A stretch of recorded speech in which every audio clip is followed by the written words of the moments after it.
Welcome to Resilience and Resolve with Lance Drury.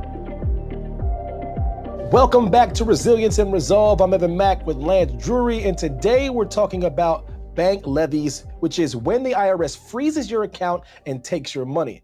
How does it happen, and what can you do to stop it? Welcome back, Lance Drury, sir. How are you today, Evan? It's always great to see you. Oh, I'm hanging in there. Can you tell the people at home what is a bank levy? A bank levy is when the IRS issues a levy, which is an actual seizure of property, and they send it to the bank. Now, the bank has an obligation they freeze your account for that amount, and they're under an obligation not to send it to the IRS for 21 days. So what happens is people call me after they get a bank levy, and then we got to get financials together and all that, because we have to prove to the satisfaction of the IRS, in order to get that bank levy lifted, that it would be a financial hardship on that individual not to have those funds. So basically, we got to show through their income and their expenses that they're not going to have the ability to pay all their bills. Now, the thing that's fascinating about a bank levy as opposed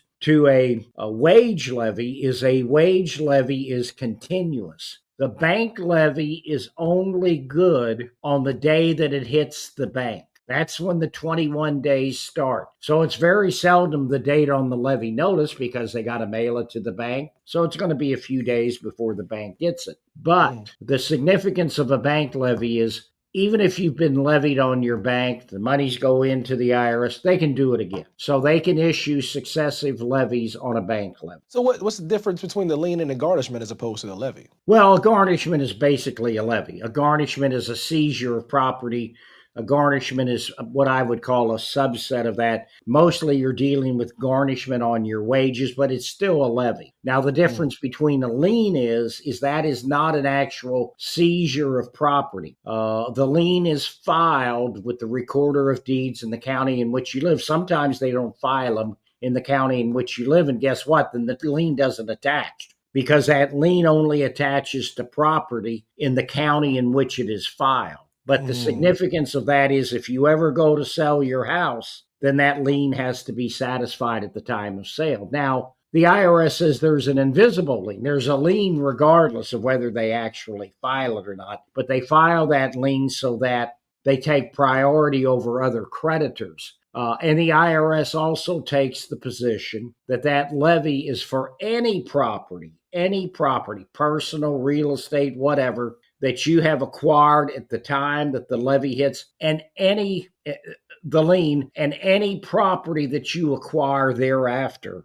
Now, the lien's not good forever. It's supposed to be released 6 to 9 months before the collection statute runs out. But the IRS is so screwed up now. They're so far behind. They have so few individuals that now people are having to hire me to get those liens released. They're supposed to be self-releasing, and there's a last date on there for the IRS to refile the lien. But these title companies, when people sell their properties, they're not honoring that. They either want them to pay it off, or they have to get a release of the lien so that lien doesn't have to be satisfied at the time of sale. So people want to do it because the IRS no longer has the power to collect against them, but that doesn't matter to the title company. So we got to get that release of lien for our clients. So what kind of notice does the IRS give before they, freeze someone's account? Well, the IRS has to go through a sequence of letters before they can seize your bank account or garnish your wages or anything else. In 1998, Bill Clinton got with a Republican Congress and passed all these procedural safeguards for taxpayers. Before that, it was like the wild, wild west. They could just go in and levy you, and revenue officers would do it all the time. No prior notice. We're just taking your money. Well, now there's a sequence of letters that have to be sent out. Some of them act like they can take your money now, but they can't because it doesn't contain your appeal rights. But when you get down to a CP90 letter, letter or an LT11, 30 days from the date of that notice, you better file the proper legal paperwork to stop the levy, or the IRS is going to be in a position to levy. That's called a collection due process hearing. And it buys you 6 months or longer to get your ducks in a row so that you can work out a formal agreement with the IRS. Now, there's one caveat to that, and I think we discussed this in another segment, Evan, is that if the collection statute is going to run out in a year or two, you don't want to file a collection due process hearing for the most part, unless you want to go to U.S. tax court, because it stops the running of the statute on collections. You want to wait beyond the 30 days because the IRS is not going to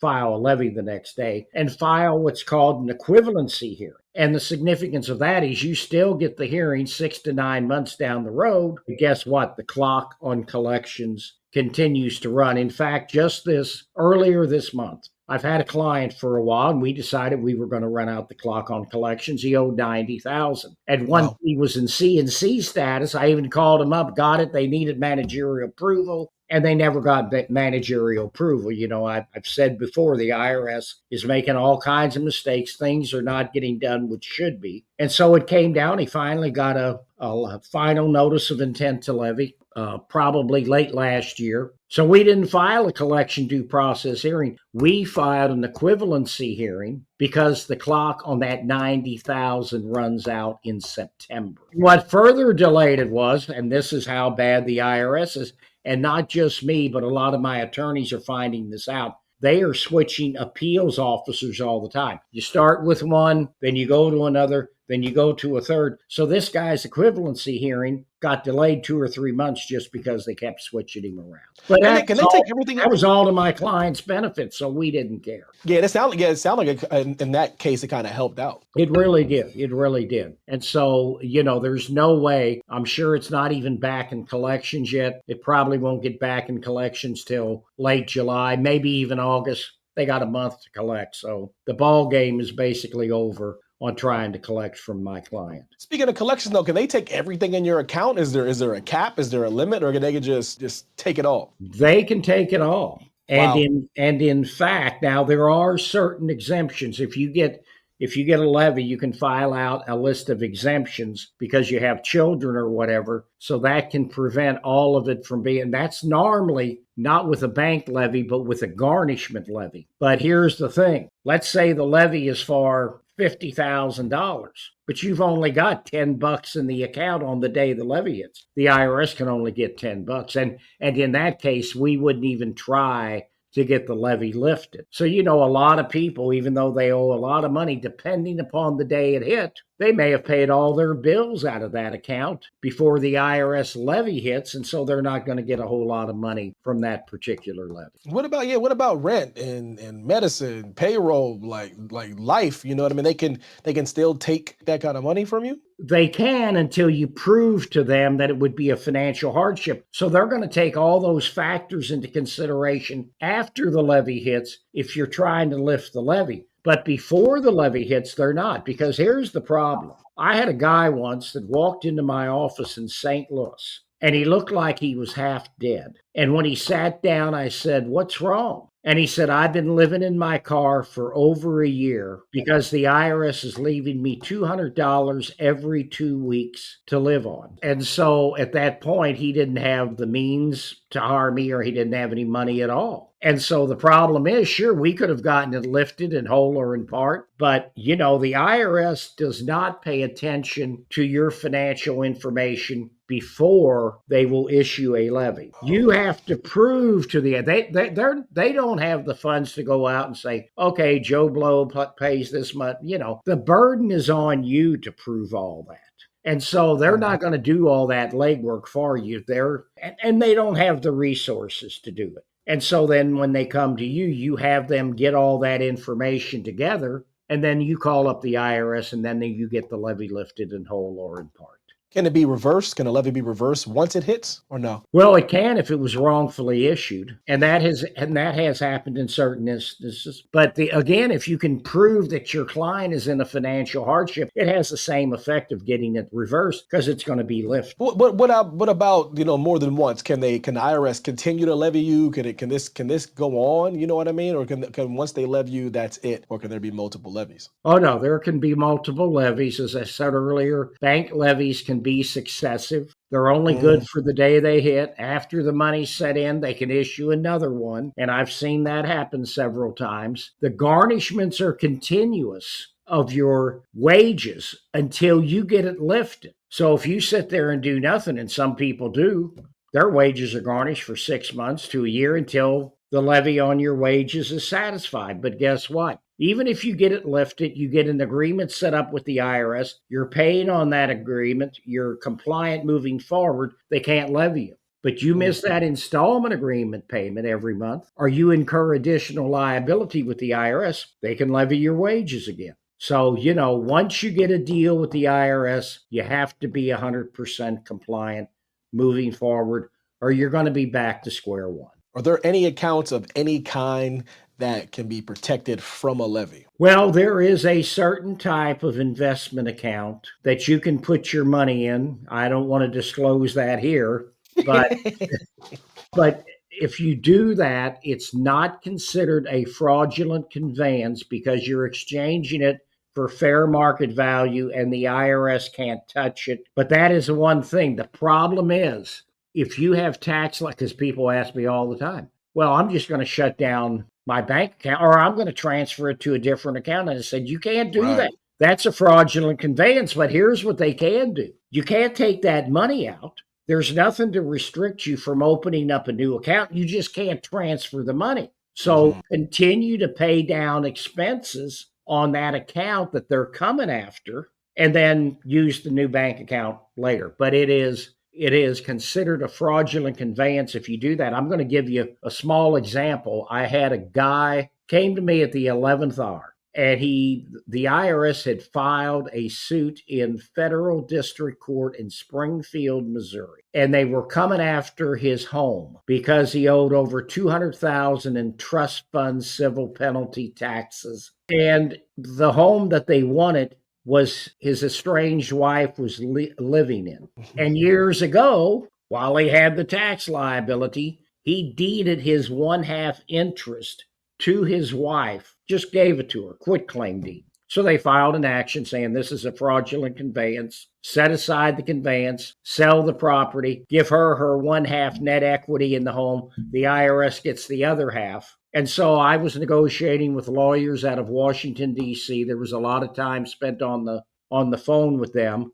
And they have costs of seizing the home. They have costs of this, and that. So we ended up settling that 200,000 plus debt for 60 to 70,000, and everything was done. And the estranged wife was able to keep her home. So, what steps can someone take to stop a levy before it hits?